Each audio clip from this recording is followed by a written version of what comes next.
Shabbat Shalom. Parashat Yitro, c'est la paracha qui est connue pour être la paracha des Aseret Divrot. Le Rama qui fait tout de suite remarquer que Divrot, c'est au féminin, alors que Davar, c'est un masculin. Effectivement, le mot Davar, il a deux genres, il peut être masculin ou féminin, on peut dire Devarim, on peut dire Divrot. La différence du féminin, c'est qu'effectivement, Divrot, ça serait le pluriel de Divra, et c'est avec un « et » final. Et ce « et » là, ce qui correspond à ces 10 paroles, c'est le « et » de la création.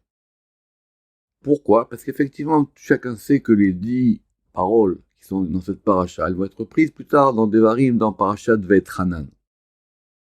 Mais alors que les 10 paroles de Parashat Yitro correspondent aux premières tables, les 10 paroles de Parashat Ve'etchanan correspondent aux deuxièmes tables. C'est pas pareil. La preuve, c'est pour cette notion de Shabbat. Quand on regarde comment c'est marqué Shabbat, effectivement, tout le monde sait que dans Yitro, c'est marqué Zachor, et que dans Devarim, c'est marqué Shamor. Mais, comme l'a fait remarquer mon frère, on donne deux raisons différentes pour Shabbat. Dans l'autre paracha, la paracha Yitro, la raison qui est donnée pour le Shabbat, c'est que c'est lié à la création du monde.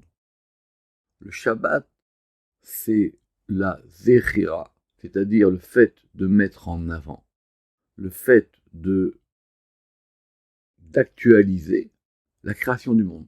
D'ailleurs, Shabbat, c'est la seule fête qui est liée à la création du monde. C'est pas lié à un événement particulier. C'est lié au fait que chaque Shabbat, on revient à la création du monde. Donc, dans notre paracha, dans Parashat Yitro, on a un Shabbat où chaque Shabbat, on doit réactualiser le fait qu'il y ait eu un monde créé et que ce monde, il fonctionne sur un principe de 6 plus 1. Alors que dans Parashat Ve'etchanan, là-bas, il y a marqué Shamor.